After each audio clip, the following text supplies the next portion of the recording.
ito pala yung lighting namin dito. So ating setup natin sa ating vlog setup. Ito si Sir Ken at ang kanyang EG. So ayun, yung problem natin today sa kotse ni Miguel is ilang dekada pa kaya bago ito ma-engine wash? Brother, Anyway, kidding aside, nagkaroon na naman ng electrical problems yung car ni Miguel. But so it seems na mukhang na-figure out na niya kung ano. Apparently, mukhang sa grounding siya. Ito sasabi niya, battery low na daw, needs replacement. Pero nagsa-start yung makina. Actually, maraming factors. Number one, I think yung grounding yata talaga yung main factor niya. So, kung maayos mo yung grounding, masikipan mo siya, suddenly magiging okay yung meter na to. Pero right now, at least ito, yung main grounding na niya, kasi this is a replacement na lang, hindi na ito yung original na Honda. Tapos parang if you look at it, parang ano na lang siya parang basta lang may makabit. Remember that grounding is very important kasi yung buong sasakyan natin, this whole thing is grounded. Okay? Lahat yung nakakonect dito sa battery na to. And then sometimes you have grounding points ganyan to connect yung mga various engine, yung sa mga electrical. Very important tong yung grounding na to.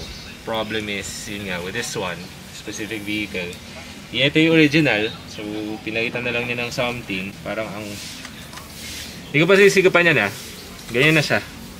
So, kaya yata nahihirapan din mag-start si Miguel, kasi when you start your engine, medyo malakas yung load nun, kaya hindi niya ma-start yung makina once in a while. Tsaka yung headlight, pag nag-headlight na ako sa gabi, ayun, nakamatay na. Kung ipili ako, either mag-headlight ako or mag-aircon. Ayun ang problem natin. So right now, yun yung tatry natin ayusin.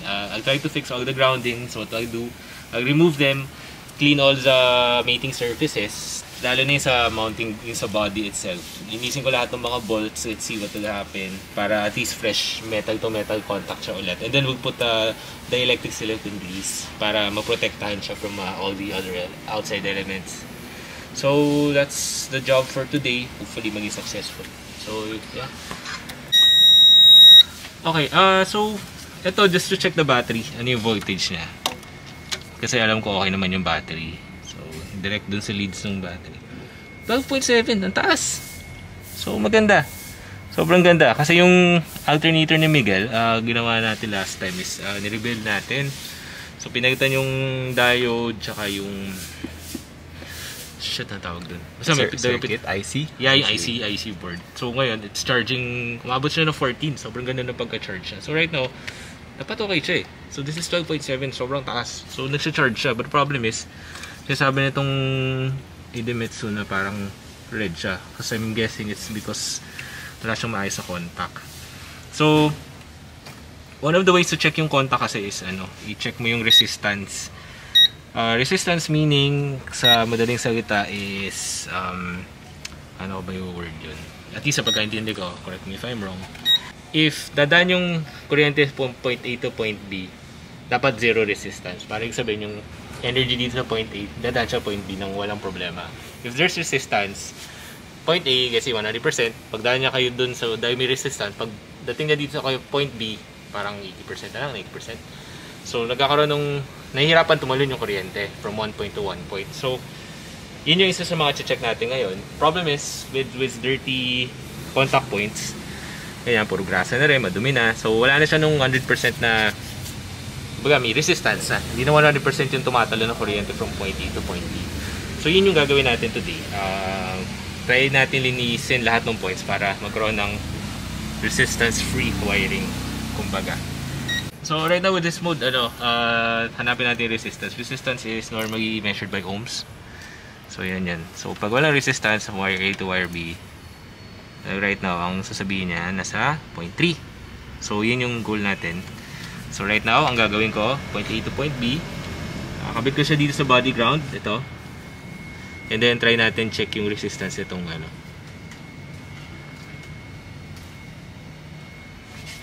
Oh, okay. So medyo okay siya. Kanina hindi eh. Kaya nga, so medyo inconsistent.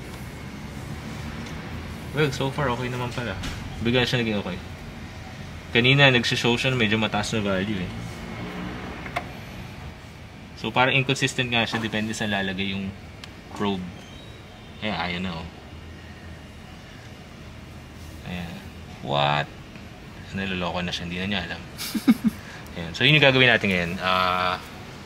Release natin lahat ng contact points para fresh metal, bare metal to metal.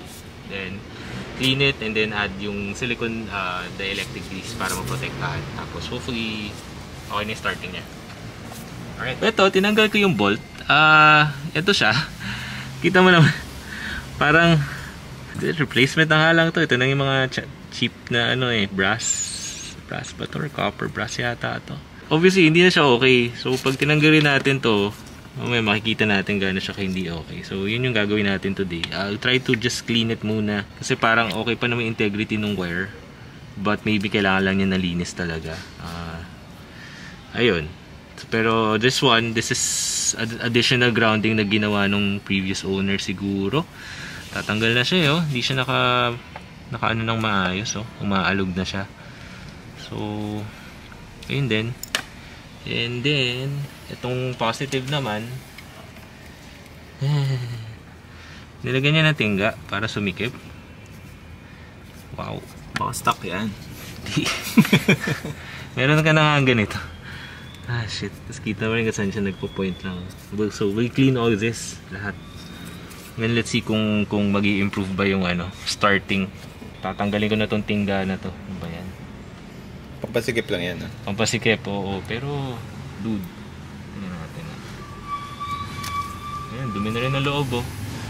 So, lahat to lilinisin natin para magkaroon ng better metal to metal contact.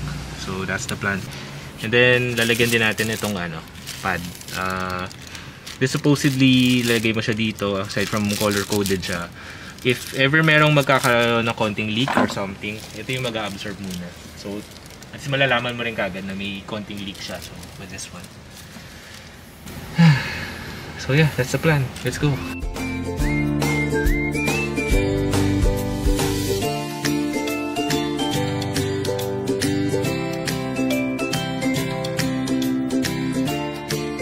Tinanggal ko na ito yung parang DIY niya na ginawang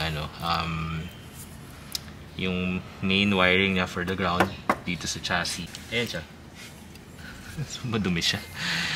The bolt itself medyo okay lang, but ang gagawin natin, lilinis natin itong loob na to para may metal to metal contact kasi contributory yan. And then we'll also put again yung dielectric silicone grease para protected siya. Sheesh. Okay, so this one, so far nililinis ko, pinapatayo ko na lang yung mga wiring.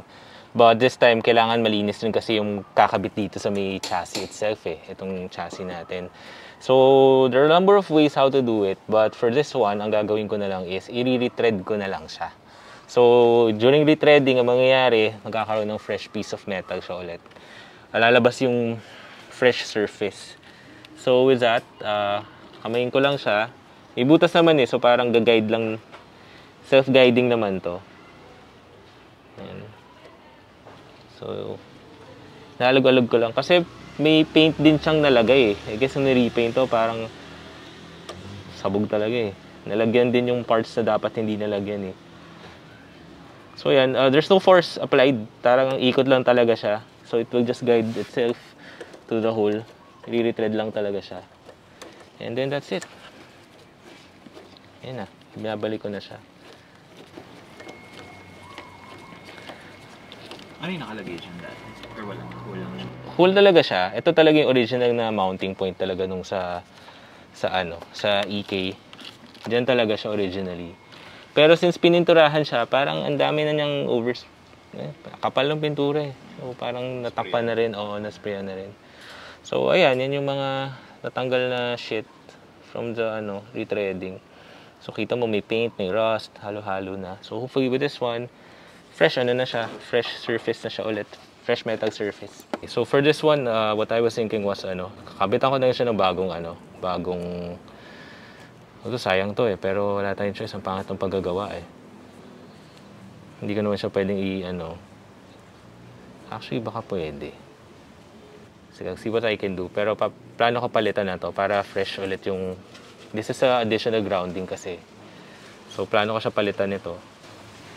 So let's see. Kasi tamo, tanggal lang. Weird. Oo, yan. Maluwag na. Pangit ang gawa. Although additional lang naman to. Pero sige. So, of course, branded. Japan. But, do not use.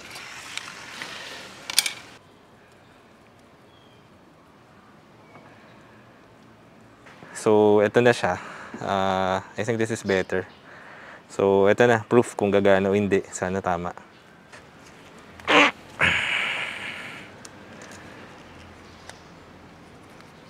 Ooh, nice. Okay. Ayos. Yung sinabi mo kanina masyadong Luwag eh. maluwag. Ayan. So, fully crimped na siya. Ayan o. Sobrang okay o. So, lalagyan na natin ng... Linisin ko lang and then shrink tube. So, okay na. Protected na siya. Goods. Sir, ano ginagawa niya? So, same pa rin. Metal to metal contact. So, nilinis ko lang din siya. Ulig pa to yata. I think this is ulig. Pero, parang mali yung kabit eh. Oh well. Mukhang original lang. Yung ito lang yung... Shit talaga. Shit. Ano ba ito? Here. Para saan yan? Para sumikip. Para sumikip lang.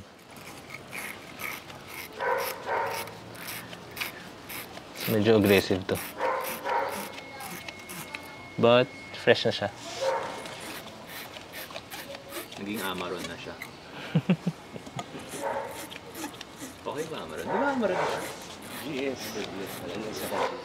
Si Amaron pag is India. India. Kala ko all along ano siya, Japan.